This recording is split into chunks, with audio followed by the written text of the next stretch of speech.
going back to the title here, how are you enabling AI or not? You just talked about better strategic thinking, increation of value, not promotion of services.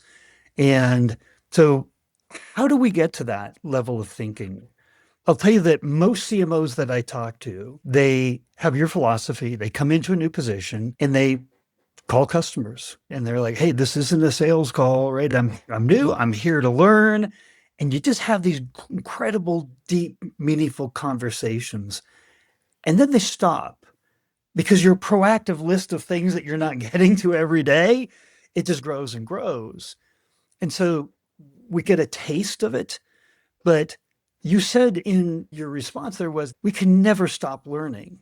We had a call before this, and you said that was one of the keys, like remaining always curious, always learning as a key to that strategic thinking and value. If you could unpack that and what you've learned as you've gone through your career in service clients and won, lost clients, we all have, how does strategic thinking play a role today versus a year ago, 10 years ago, right? What's that role today?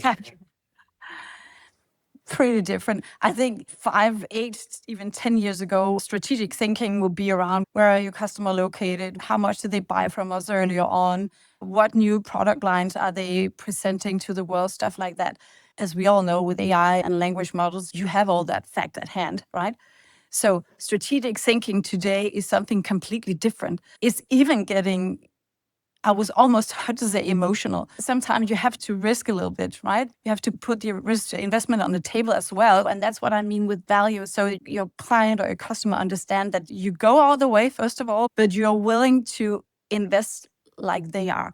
And I think where I recently have seen most value creation is also where we, for example, as consultants, are willing to invest in a game or in a project. You know, you can always discuss what are the value we get in return. That's another conversation. We need to think differently about how to deliver projects or value today, because we are not just selling a project off the shelf and expect the customer to take it and plug it into their machine room, because everything has changed. It doesn't work like that anymore. The journey and the surrounding and the climate on the customer side is equally as complex as our own. If I would envision something happening in the future, is that we need to be much closer to the customer on their side, basically almost employed by them in their company.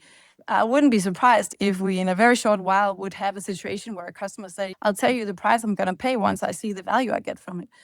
And that's just another way of doing business, right? Honestly, I believe in what I can deliver. So I think it's amazing, because if you believe in the value you create and deliver, you also have an upside on the other side. And I think that's where we can create stronger societies and greater projects and services.